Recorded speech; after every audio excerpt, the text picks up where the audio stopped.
नमस्कार दोस्तों, कृष्णा एकेडमी के यूट्यूब चैनल पर आप सभी का हार्दिक स्वागत है।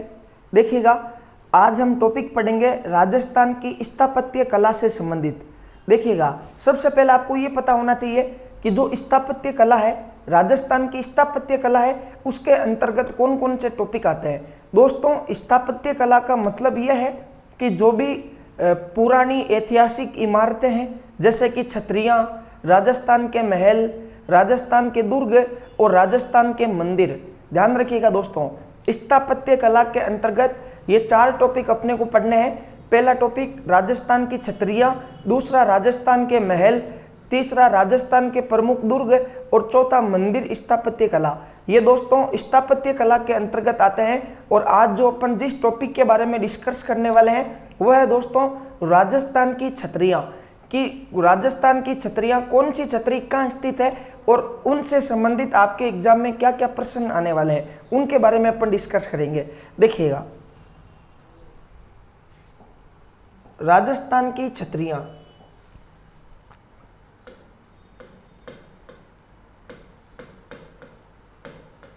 राजस्थान की छतरियाँ। दोस्तों, इस टॉपिक को पढ़ने से पहले एक चीज आपको जानना अति आवश्यक है कि ये जो राजस्थान की छतरियाँ हैं, ये हम किन किन व्यक्तियों के बारे में पढ़ेंगे, अर्थात किन किन व्यक्तियों की छतरियों को आपको पढ़ना है। तो आप ध्यान रखिएगा, छतरियाँ हमेशा एक प्रभावशाली व्यक्तित्व के याद में या एक प्रभावशाली व्यक्ति के याद में, उनकी स्मृति में, उनकी मृत्यु के पश्चात में जिस इमारत का निर्माण होता है उसी को दोस्तों छतरियाँ कहते हैं। इसके अलावा हम ये भी पढ़ेंगे कि राजस्थान के हर रियासत में अलग अलग राजवंश का अधिकार था और उनका शाही शमशान कहाँ पर है। इस प्रकार देखिएगा, जैसे कि राजस्थान में एक महान व्यक्तित्व के धनी थे वीर दुर्गादास राठौड़। इसके अलावा दोस्तों मूसी महारानी की छतरी। इस प्रकार हम कई प्रकार की छतरियां हैं जो इस टॉपिक के अंतर्गत पढ़ने वाले हैं। देखिएगा, और आप सभी जानते हो छतरी उस व्यक्ति के स्मारक में बनती है जो कभी प्रभावशाली था और उसका देहांत हो गया है, तो उसकी स्मृति में बताओ क्या बनवाते हैं, छतरियां बनवाते हैं। और इसके अलावा हम यूँ भी कह सकते हैं कि ये जो छतरियां हैं ये राजस्थान में पर्यटन का मुख्य आकर्षक केंद्र है। देखिएगा दोस्तों, सबसे पहले देखिएगा, नंबर 1 पे हम जिस छतरी के बारे में पढ़ेंगे वो है आंतेड़ की छतरियां। आंतेड़ की छतरियां।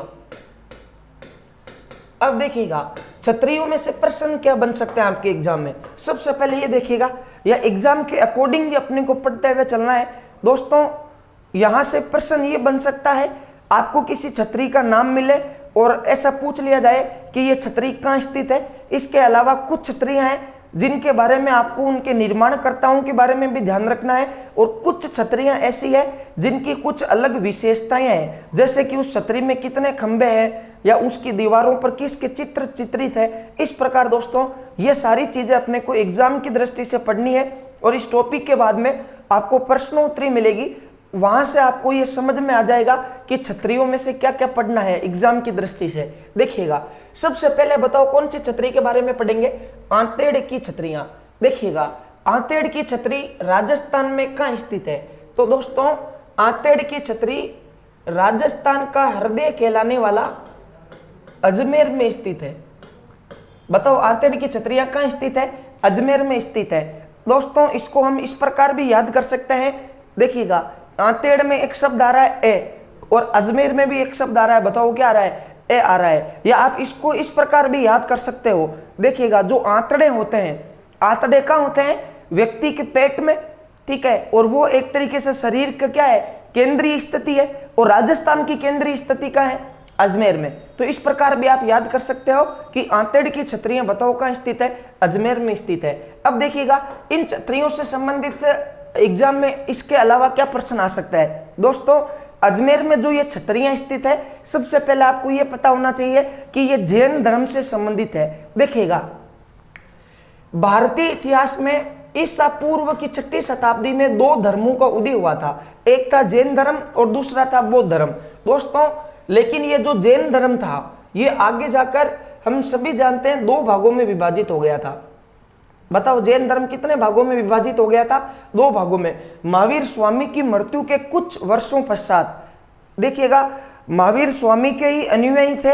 एक का नाम था स्थूल भद्र और एक का नाम था भद्रबाहु। दोस्तों जो भद्रबाहु के शिष्य थे उन्होंने जो जैन संप्रदाय की एक शाखा खोली वो दिगंबर जैनी कहलाए, और जो स्थूल भद्र के शिष्य थे वो श्वेतांबर जैनी कहलाए। अब देखिएगा इनके पहनावे में या किस प्रकार अपन इनका पता लगा सकते हैं कि कौन दिगंबर है और कौन श्वेतांबर है। तो दोस्तों जो जैनी नग्न अवस्था में रहता हो और महावीर स्वामी की मूल शिक्षाओं में विश्वास करता है वो कौन कहलाता है? दिगंबर कहलाता है। और ऐसा जैनी जो सफेद वस्त्र धारण किए हुए रहते हो, चप्पल नहीं पहनते हो और महावीर स्वामी की मूल बातों के अलावा ये जो है वो कुछ परिवर्तनशाली बातों में भी विश्वास करते हैं, उनको क्या कहते हैं? श्वेतांबर कहते हैं। दोस्तों वेरी मोस्ट इंपोर्टेंट पर्सन है। आतेड़ की क्षत्रियां जैन धर्म से संबंधित है, लेकिन जैन धर्म की कौन सी शाखा से संबंधित है? तो बताओ कौन सी शाखा से संबंधित है? दिगंबर। इसको हम इस प्रकार भी याद कर सकते हैं, आंतड़े। बताओ आंतड़े कब दिखाई देता है? नग्न होने के पश्चात। तो देखिएगा आंतड़ की क्षत्रियां उस जैन धर्म की उस शाखा से संबंधित है जो नग्न अवस्था में रहते हैं, और वो बताओ कौन होते हैं? दिगंबर होते हैं। इस प्रकार भी हम इनको याद कर सकते हैं। तो देखिएगा आतेड़ की क्षत्रियों के बारे में यदि आपसे पूछे प्रश्न तो दोस्तों ध्यान रखिएगा, यह क्षत्रियां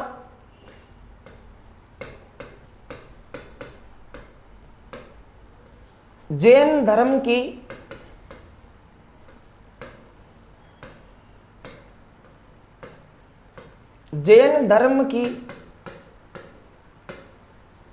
दिगंबर शाखा से संबंधित है।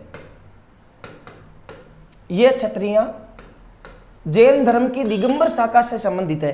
दोस्तों यदि यह प्रश्न सामान्य पूछा गया तो यह पूछा जाएगा आतेड़ की क्षत्रिया कहाँ स्थित है? अजमेर में स्थित है। यदि हार्ड प्रश्न हुआ तो यह पूछा जा सकता है कि आतेड़ की क्षत्रियां कौन से धर्म से? जैन धर्म से, और जैन धर्म की भी कौन सी शाखा से? दिगंबर शाखा से संबंधित है। देखिएगा इसके बाद में देखिएगा जो राजस्थान की प्रमुख क्षत्रियां हैं उसमें दोस्तों नंबर 2 पे जो क्षत्रिय आती है देखिएगा वो है देवी कुंड की क्षत्रियां।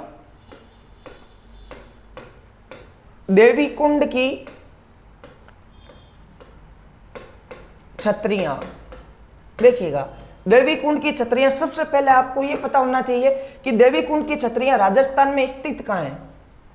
तो दोस्तों देवी कुंड की जो क्षत्रियां है ये बीकानेर में स्थित है, ध्यान रखिएगा। बताओ देवी कुंड की क्षत्रियां राजस्थान में कहां स्थित है? बीकानेर में। हम सभी जानते हैं कि अपने राजस्थान में राठौड़ वंश की 3 प्रमुख रियासतें हुआ करती थी। एक रियासत का नाम था मारवाड़, एक रियासत का नाम था बीकानेर और एक रियासत का नाम था किशनगढ़।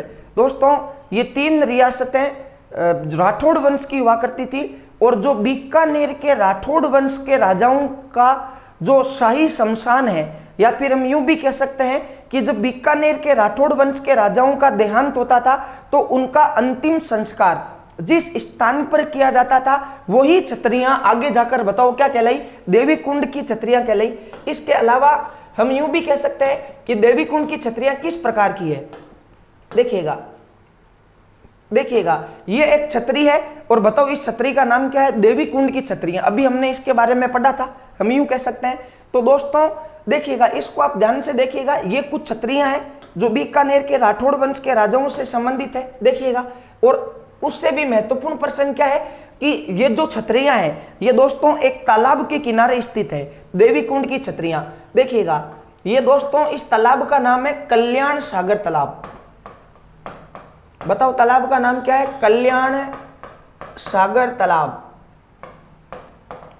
कल्याण सागर तालाब। और दोस्तों इसी के पास में हम यूं कह सकते हैं कि बीकानेर के राठौड़ वंश के राजाओं का देखिएगा जो निवास स्थल था जूनागढ़ दुर्ग स्थित है। इसकी कुछ ही दूरी पर बताओ कौन सा दुर्ग स्थित है, जूनागढ़ दुर्ग है। अब देखिएगा बीकानेर के राठौड़ वंश के राजा निवास कहां करते थे, जूनागढ़ दुर्ग में, और जब उनका देहांत हो जाता था तो उनका अंतिम संस्कार इस कल्याण सागर तालाब के किनारे किया जाता था। इस प्रकार का मनोरम दृश्य यहां से देखने को मिलता है। तो दोस्तों ध्यान रखिएगा, आपसे अगर यूं पूछा जाए कि देवी कुंड की छतरियां राजस्थान में कहां स्थित है, तो बीकानेर में स्थित है। कौन से सागर के किनारे स्थित है, तो दोस्तों कल्याण सागर तालाब के किनारे स्थित है। और आपसे यूं भी पूछ लिया जाए कि बीकानेर के राठौड़ वंश के राजाओं का शाही शमशान क्या कहलाता है, तो दोस्तों देवी कुंड की छतरियां कहलाता है। देखिएगा बीकानेर के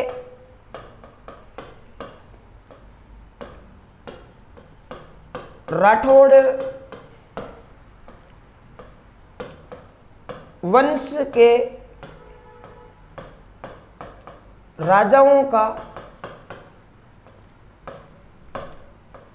शाही शमशान, देखिएगा इन लोगों का शमशान भी बताओ कैसा होता था, शाही होता था।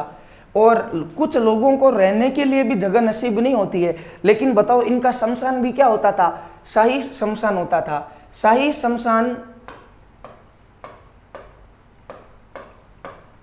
देवी कुंड की छतरियां कहलाती है। देखिएगा बीकानेर के राठौड़ वंश के राजाओं का जो शाही शमशान है उसी को बताओ किस नाम से जानते हैं, देवी कुंड की छतरियों के नाम से। अब देखिएगा अभी हमने पढ़ा है कि इस प्रकार का एक तालाब है दोस्तों, और उस तालाब का नाम बताओ क्या है, कल्याण सागर तालाब। देखिएगा इस तालाब का नाम बताओ क्या है, कल्याण सागर तालाब। और इसी कल्याण सागर तालाब के किनारे देवी कुंड की छतरियां स्थित है। ये देखिएगा ये एक तालाब है, हम यूं कह सकते हैं, और इसी के किनारे दोस्तों छतरियां स्थित है। देखिएगा जैसे कि हम यूं कह सकते हैं कि इन छतरियों में जो प्रमुख छतरी है दोस्तों, ये देखिएगा ये दोस्तों बीकानेर के जो संस्थापक कहलाने वाले शासक थे, और इनका नाम बताओ क्या था, राव बीका जी की छतरी, राव बीका जी की छतरी। इसके अलावा देखिएगा बीकानेर में एक शासक बने थे जो मुगल बादशाह अकबर और मुगल बादशाह जहांगीर के राइट हैंड हुआ करते थे, और उनका नाम था दोस्तों महाराजा राय सिंह। बीकानेर के प्रथम शासक जिन्होंने महाराजा की उपाधि धारण की थी ये यही थे, महाराजा राय सिंह की छतरी, महाराजा राय सिंह की छतरी। इसके अलावा दोस्तों महाराजा अनूप सिंह की छतरी। इस प्रकार देखिएगा जो भी बीकानेर के राठौड़ वंश का शासक बनता उसका अंतिम संस्कार बताऊं कहां होता, कल्याण सागर तालाब के किनारे। और जो भी बीकानेर के राठौड़ वंश के राजा है उनका शाही शमशान देवी कुंड की छतरियां कहलाता है। अब देखिएगा इसको हम इस प्रकार याद कर सकते हैं कि राजस्थान में एक प्रसिद्ध देवी है जिसका नाम शुरू होता है कैस है, और बताओ उनका नाम क्या, करणी माता। बताओ करणी माता का मंदिर कहाँ स्थित है, बीकानेर में स्थित है। अब देखिएगा यहाँ पर भी देखो क्या रहा, देवी, और देवी के बाद में क्या रहा, कुंड। तो कुंड में बताओ क्या रहा, के। ऐसी देवी जिसका नाम शुरू हो रहा किससे, कैस है, वो कहाँ है, बीकानेर में। तो देवी कुंड की छतरियां भी बताओ कहाँ है, बीकानेर में। इसके अलावा देखो कैसे ही कल्याण सागर तालाब का नाम शुरू हो रहा है। इस प्रकार हम इनको याद कर सकते हैं।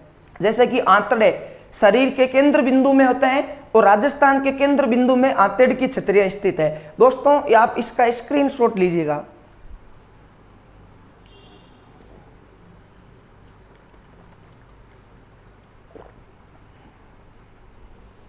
अब देखिएगा इसके अलावा देखिएगा दोस्तों जो राजस्थान की प्रमुख छतरियां हैं उसमें तीसरी छतरी है मूसी महारानी की छतरी। मूसी महारानी की छतरी। सबसे पहले इस छतरी को पढ़ने से पहले दोस्तों ये पता होना चाहिए कि ये मूसी महारानी कौन थी और इनका राजस्थान के इतिहास में क्या योगदान रहा था, कि आज हम राजस्थान की स्थापत्य कला में इस छतरी को पढ़ते हैं। और ये छतरी इतनी महत्वपूर्ण है दोस्तों कि हर बार इस छतरी से संबंधित एग्जाम में प्रश्न पूछे जाते हैं। अभी हम इसके बारे में विस्तृत रूप से अध्ययन करेंगे।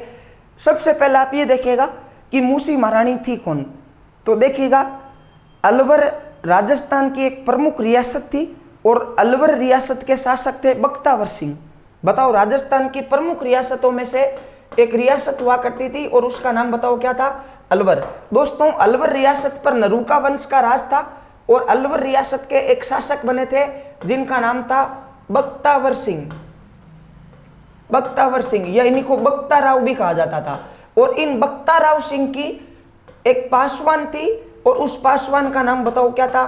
मूसी था। बताओ, बख्तावर सिंह की पासवान का नाम क्या था? मूसी था। अब देखिएगा, राजस्थान में एक परंपरा रही थी कि जब पति का देहांत होता है तो उसके साथ में उसकी सभी पत्नियां सती होती है, उसके चिता में जलकर जो राख होते हैं उसको सती प्रथा के नाम से जानते हैं। तो दोस्तों, जब इन बख्तावर सिंह की मृत्यु हुई थी, और देखिएगा इनकी पासवान का नाम क्या था? मूसी था सिर पे। और दोस्तों, बख्तावर सिंह का जो पुत्र था इनका नाम था महाराजा विनय सिंह, जो अलवर के अगले महाराजा थे। बताओ, इनका नाम क्या था? महाराजा विनय सिंह था। अब देखिएगा, बख्तावर सिंह की मृत्यु हो गई और बीकानेर अलवर का अगला शासक कौन बनना था? विनय सिंह बनना था। लेकिन दोस्तों, बख्तावर सिंह की जो मुख्य रानियां थी, जैसे महारानियां हुई, रानियां हुई, उन सब ने बख्तावर सिंह के साथ सती होने से मना कर दिया था। अब बताओ, बख्तावर सिंह की तो मृत्यु हो चुकी है, इसके साथ कोई रानी सती हो या नहीं हो, बताओ इसको कोई फर्क पड़ता है क्या? लेकिन अब बताओ, फर्क किसको पड़ेगा? विनय सिंह को, क्योंकि ये अलवर का अगला शासक है। यदि इसकी पिता के साथ में कोई रानी सती नहीं होती है तो राजस्थान के इतिहास में ये ऊंची आवाज से बात नहीं कर सकेगा। इस प्रकार का कलंक माना विनय सिंह ने और अपना मुंह लटका कर बैठा था। लेकिन दोस्तों, वहीं से होकर मूसी गुजरी और मूसी ने कहा, विनय सिंह क्या हुआ, तूने मुंह यूं क्यों लटका रखा है, बता क्या हुआ? तो फिर विनय सिंह ने कहा कि देख मूसी, मेरे पिता के साथ में मेरी कोई भी माताएं सती होने के लिए तैयार नहीं है। तो मूसी ने कहा, इसमें क्या होगा? बोले, इसमें मेरे बापू का कुछ नहीं जाता, मेरा घाटा है विनय सिंह का। तो फिर मूसी ने कहा, यदि ऐसी बात है तो मैं तेरे पिता के साथ सती होंगी। और दोस्तों, ऐसा कहा जाता है कि एक पासवान होते हुए भी, बाकी पासवान राजा के साथ में सती हो या न हो कोई फर्क नहीं पड़ता था, महारानी को सती होना अनिवार्य था, लेकिन एक पासवान होते हुए भी बख्तावर सिंह के साथ में चिता में जलकर राख कौन हुई? मूसी हुई। ये बात जैसे ही मूसी महारानी ने विनय सिंह को कही और विनय सिंह फट खड़ा हो जाता है उठ के, और विनय सिंह कहता है कि मूसी, यदि तू मेरे पिता के साथ सती होती है तो मैं तेरा नाम अलवर के इतिहास में स्वर्णिम अक्षरों से मूसी महारानी करवा दूंगा। और दोस्तों, वहीं से ये मूसी महारानी कहलाती है। आज हम इन्हीं की छतरी के बारे में अध्ययन करेंगे। देखिएगा, इस छतरी से संबंधित दोस्तों एग्जाम में प्रश्न क्या बन सकते हैं। सर्वप्रथम आप ये देखिएगा कि ये जो छतरी है इसकी एग्जैक्ट लोकेशन क्या है। हम सभी जानते हैं मूसी महारानी की छतरी अलवर में स्थित है, लेकिन दोस्तों इसके अलावा आपको ये पता होना चाहिए कि मूसी महारानी की छतरी एग्जैक्ट कहाँ स्थित है। तो दोस्तों, अलवर में एक किला है और बताओ उस किले का नाम क्या? बाला किला। बाला किला के पीछे अलवर में एक किला है और उस किला का नाम बताओ क्या? बाला किला। बाला किला के पीछे और अलवर जिले में यह छतरी स्थित है, ध्यान रखिएगा। अब देखिएगा, इस छतरी की विशेषता क्या क्या रही है या इससे संबंधित एग्जाम में प्रश्न क्या आ सकते हैं। तो दोस्तों, वेरी मोस्ट इंपॉर्टेंट है। देखिएगा, इस छतरी को देखने से यह पता लगता है कि यह छतरी 2 मंजिला है। सबसे पहले आपको यह पता होना चाहिए कि ये जो मूसी महारानी की छतरी है, बताओ कितने मंजिला है? 2 मंजिला है। चित्र से स्पष्ट होता है। देखिएगा, जो नीचे वाली बिल्डिंग है, फर्स्ट मंजिल है, वो दोस्तों लाल पत्थर से निर्मित है। बताओ, फर्स्ट जो बिल्डिंग है वो कौन से पत्थर से निर्मित है? लाल पत्थर से निर्मित है। और जो सेकंड मंजिल है, देखिएगा, ये दोस्तों सफेद संगमरमर से निर्मित है। सफेद संगमरमर से निर्मित है। सफेद संगमरमर से निर्मित। अभी हमने ये पढ़ा था कि इस छतरी का निर्माण बताओ किसने करवाया था। यदि आपसे ऐसा पूछ लिया जाए तो देखिएगा, मूसी महारानी बख्तावर सिंह की पासवान थी और पासवान होते हुए भी वो उनके साथ में सती हुई, इसलिए देखिएगा मूसी महारानी की छतरी का निर्माण बख्तावर सिंह के पुत्र विनय सिंह ने करवाया था। और आपसे यूं पूछ लिया जाए कि छतरी का निर्माण करवाया कब गया था, तो दोस्तों 1815 ईस्वी में विनय सिंह ने मूसी महारानी की छतरी का निर्माण करवाया था। इसमें 2 मंजिलें हैं। नीचे वाली मंजिल लाल पत्थर से निर्मित है और ऊपर वाली मंजिल सफेद संगमरमर से निर्मित है। मूसी महारानी अलवर के शासक बख्तावर सिंह की पासवान थी। अब देखिएगा यहां से इंपॉर्टेंट पर्सन क्या बनता है, जो वेरी मोस्ट इंपॉर्टेंट पर्सन है दोस्तों, ये जो छतरी है राजस्थान की एकमात्र ऐसी छतरी है जिसकी दीवारों पर रामायण और महाभारत के चित्र बने हुए हैं। देखिएगा इस छतरी पर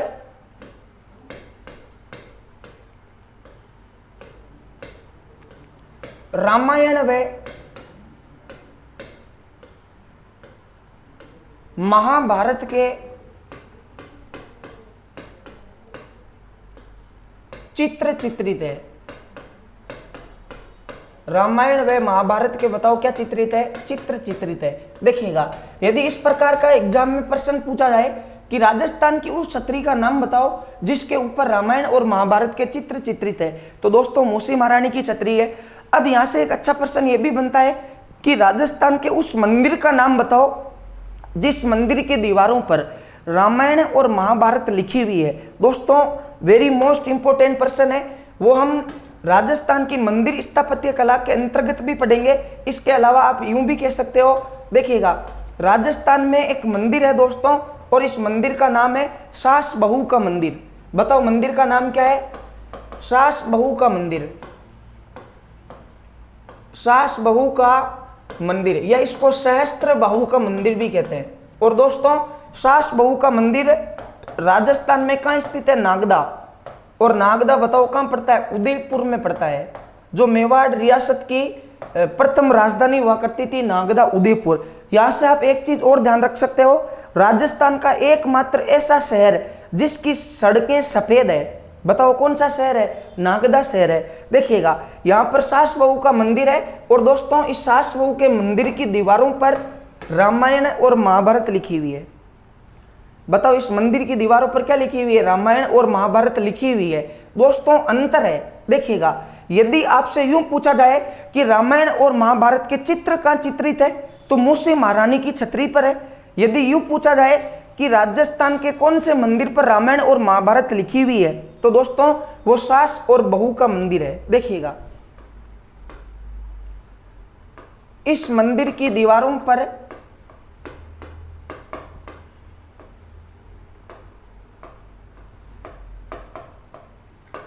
इस मंदिर की दीवारों पर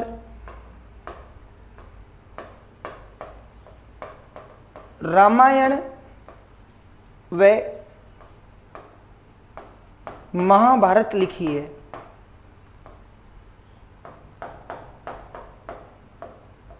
रामायण व महाभारत लिखी है। तो दोस्तों खूब प्रश्न जो है वो यहां से आपके एग्जाम में बनते हैं मूसी महारानी की छतरी से। आप इसका स्क्रीनशॉट लीजिएगा।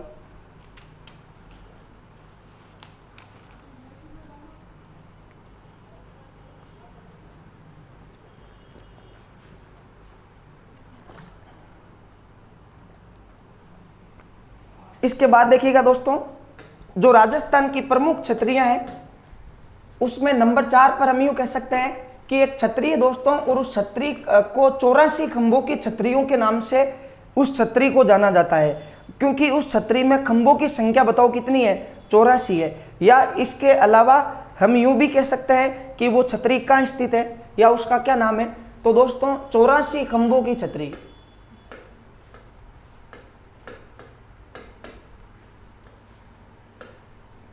चौरासी खंभों की छतरी। देखिएगा 84 खंभों की छतरी राजस्थान में कहाँ स्थित है, तो दोस्तों देखिएगा राजस्थान में एक गांव पड़ता है और उस गांव का नाम है देवपुरा। और देवपुरा गांव बताओ कहाँ स्थित है, बूंदी में स्थित है। देखिएगा इस छतरी में 84 खंभे क्यों बनाए गए या इसका क्या महत्व था। देखिएगा ऐसा कहा जाता है कि बूंदी के एक शासक थे जिनका नाम था अनिरुद्ध सिंह। दोस्तों अनिरुद्ध सिंह की धाबाई का नाम था देवा।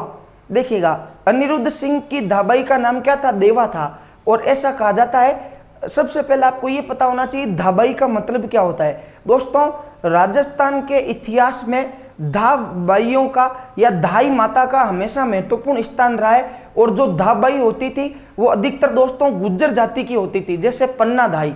वो इसलिए माना जाता था क्योंकि यदि किसी गुज्जर जाति की महिला का दूध राजा अपने पुत्रों को पिलाए तो ऐसा मानते हैं कि उनका शरीर जो होता है वो हष्ट पुष्ट होता है, या उनका शरीर हम यूँ कह सकते हैं कि मजबूत होता है गुज्जरी का दूध पिलाने पर। इसलिए दोस्तों, राजस्थान के इतिहास में जितनी भी धाई माता हुई है वो सब गुज्जर जाति से बिलोंग करती है। तो दोस्तों, बूंदी के शासक थे अनिरुद्ध सिंह, और उन अनिरुद्ध सिंह की धाई माता का नाम क्या था? देवा था। उस देवा की स्मृति में एक गांव का निर्माण हुआ, देवपुरा, जो बूंदी में है, और वहीं पर इनकी छतरी स्थित है, या इसको धाबाई देवा की छतरी भी कहा जाता है, ध्यान रखिएगा। तो बताओ, इस छतरी का निर्माण यदि आपसे यूं पूछा जाए किसने करवाया, तो दोस्तों बूंदी के शासक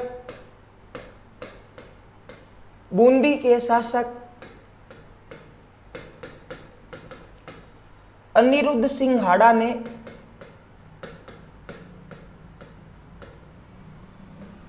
बूंदी के शासक अनिरुद्ध सिंह हाड़ा ने अपनी धाबाई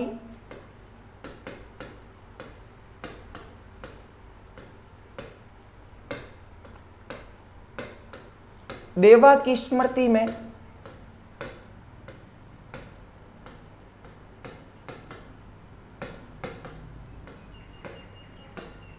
इस छतरी का निर्माण करवाया।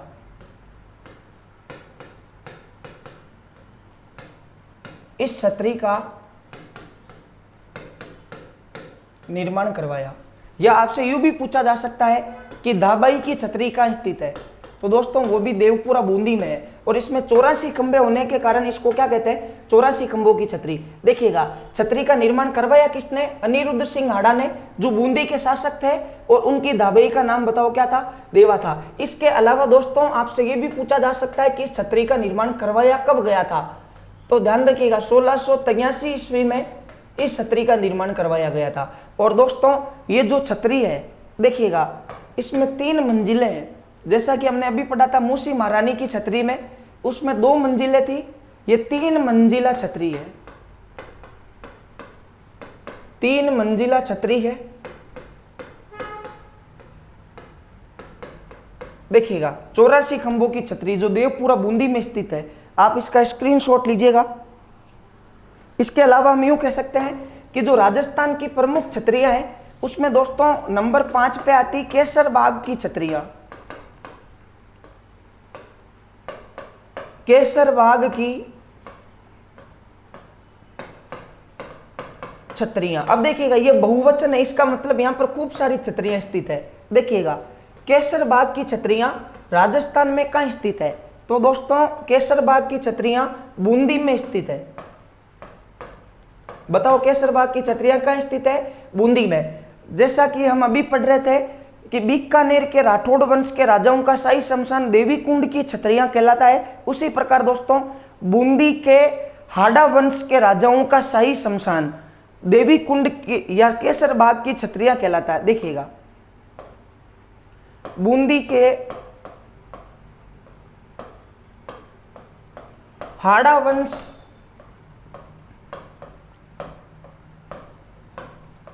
के शासकों का शाही शमशान केसर बाग की छतरियां कहलाती है।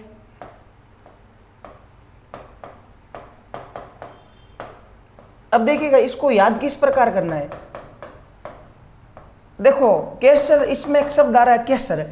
यदि आपको केसर की खेती करनी हो तो दोस्तों खेती करने के कितने ऑप्शन होते हैं? 3 ऑप्शन होते हैं।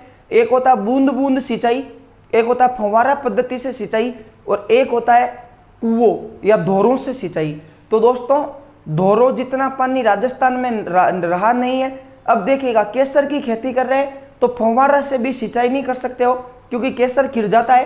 तो आपको सिंचाई कौन सी करनी है, बूंद बूंद वाली। यदि आप केसर की खेती करते हो तो सिंचाई कौन सी करनी है, बूंद बूंद वाली। तो केसर बाग की छतरियां कहाँ स्थित है, बूंदी में स्थित है। और ये बूंदी के हाड़ा वंश के राजाओं का बताओ क्या है, शाही शमशान है। इसके अलावा दोस्तों केसर बाग की जो छतरियां हैं देखिएगा, इसमें कुल 66 छतरियां हैं।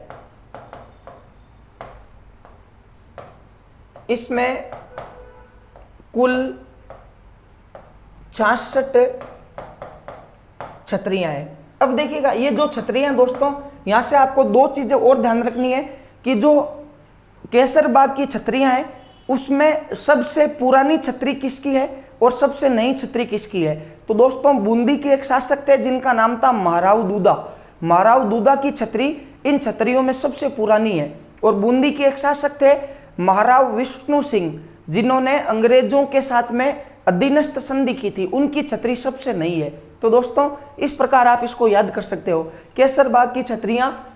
देखिएगा आज हमने राजस्थान की 5 छतरियों के बारे में अध्ययन किया है। यदि आपको ये वीडियो अच्छा लगे तो आप दोस्तों इसको शेयर करना न भूलें। धन्यवाद।